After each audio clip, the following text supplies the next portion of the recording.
Hello friends, അപ്പോൾ ഇന്നത്തെ പരിപാടി എന്ന് വെച്ചാൽ തേയില ചപ്പെടുക്കലാണ് പരിപാടി. കാരണം ഇന്നലെ നമ്മൾ എടുത്ത് വരുമ്പോഴേക്കും ലേറ്റായി പോയി. അതുകൊണ്ട് ബാക്കിയുള്ള ചാപ്പ് ഇന്ന് എടുക്കാമെന്ന് വെച്ചു. ഒരു ചാക്കേ ഉണ്ടാവുള്ളൂ എടുത്താൽ നിറച്ച്. അപ്പോൾ ഇന്നലെ നല്ല ലേറ്റ് ആയതുകൊണ്ട് ഇന്നലെ എടുക്കാണ്ട് ഇട്ടതാണ്. അപ്പോൾ ഇന്ന് എടുത്തിട്ട് തീർക്കാമെന്ന് വിചാരിച്ചു. ബാക്കിയൊക്കെ ഏകദേശം ഇവിടെയൊക്കെ കണ്ടോ എടുത്ത് തീർന്നു. അപ്പോൾ ഇതാണ് നമ്മുടെ ആയുധം. ഇവിടെ ഈ പറമ്പിൽ ഫുൾ അട്ടപ്പുട്ടയുണ്ട്. ഡെറ്റോളിൻ്റെ പരസ്യമാണെന്നാലും വിചാരിക്കരുത്. ഡെറ്റോളിൻ്റെ കുപ്പിനകത്ത് കുറച്ച് ഡെറ്റോളിനകത്ത് വെളിച്ചെണ്ണ ഒഴിച്ച് മിക്സാക്കും.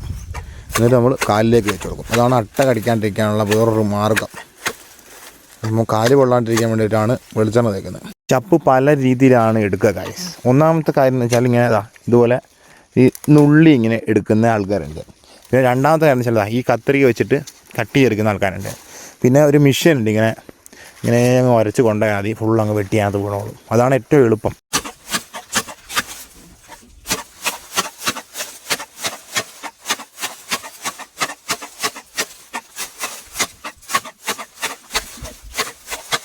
കാട് കയറി നിൽക്കുന്നത് തന്നെ ഇവിടുന്ന് കാണുമ്പോൾ ഒരു വെറൈറ്റി ഭംഗിയാണ്. അത് നല്ല രസമുണ്ട് ഇവിടെ. അപ്പോൾ ക്യാമറയിൽ എത്ര ഭംഗി ഉണ്ടാവുമെന്ന് അറിയില്ല. ബാക്കിലൊക്കെ ഫുള്ള് കാടും കാര്യങ്ങളൊക്കെയാണ് നിൽക്കുന്നത്. കണ്ടോ, ഈ ഭാഗത്തൊക്കെ ഫോറസ്റ്റാണ്, ഫുള്ള് നല്ല ഫോറസ്റ്റാണ്. ഇതൊക്കെ ഫോറസ്റ്റ് ചപ്പ് ഇതുണ്ടോ, ഇതുപോലെ ചാക്കിൽ കാണും വരിക. ഇതുണ്ടോ നല്ല ഇളം ചപ്പ്. എന്നിട്ട് ഇവിടുന്ന് കുറച്ച് ദൂരമുണ്ട് ഇത് കൊണ്ടു കൊടുക്കുന്ന സ്ഥലത്ത്. അവിടത്തേക്ക് നമ്മളിത് കൊണ്ടു കൊടുക്കും. പിന്നെ അവിടെ നിന്ന് മൂന്നാറിലേക്ക് കൊണ്ടുപോകും. അതാണ് ഇവിടുത്തെ പരിപാടി. നമ്മൾ ഇത്ര നേരം വെട്ടിയ ചപ്പാണ് കാണിച്ചു തന്നെ. ഇതിപ്പം വെട്ടാത്ത ചപ്പാണ്. കേട്ടോ, ഇതുപോലെ ഈ ഇളം സാധനങ്ങളാണ്, ഇലകളാണ് നമ്മൾ വെട്ടേണ്ടത്. 15 രൂപയ്ക്ക് കിലോയ്ക്ക് കിട്ടുള്ളൂ. അവർക്ക് എന്തായാലും ഒരു 10-25 രൂപ കിട്ടുമെന്ന് പ്രതീക്ഷിക്കുന്നു.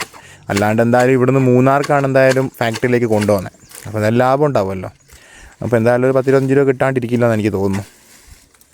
പിന്നെ സബ്സിഡിയൊക്കെ ഉണ്ട് ടീ ബോർഡിൻ്റെ, പക്ഷെ നമുക്ക് കിട്ടില്ല എന്നതിനുള്ളൂ. അതാണ് ഇതിൻ്റെ ഏറ്റവും വലിയൊരു കോമഡി എന്ന് പറഞ്ഞ സംഭവം.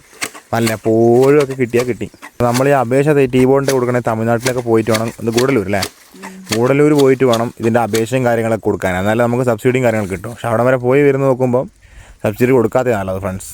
കാരണം കുറഞ്ഞ എമൗണ്ടേ കിട്ടുള്ളൂ, ഒരു 10,000 അങ്ങനെ കിട്ടുള്ളൂ. ഇനി അവിടെ ചെന്ന് ഇത് അപേക്ഷ എല്ലാം കൊടുത്ത് വരുമ്പോഴേക്കും പിന്നെ അതിൻ്റെ ചിലവ് വേറെ. അപ്പോൾ എന്നുള്ള അപേക്ഷ കൊടുക്കാതെയാണ്. അപ്പോൾ ഇന്നത്തെ പരിപാടിയും കാര്യങ്ങളെല്ലാം കഴിഞ്ഞു. അപ്പോൾ അടുത്ത വീഡിയോയുമായി കാണാം. Bye guys.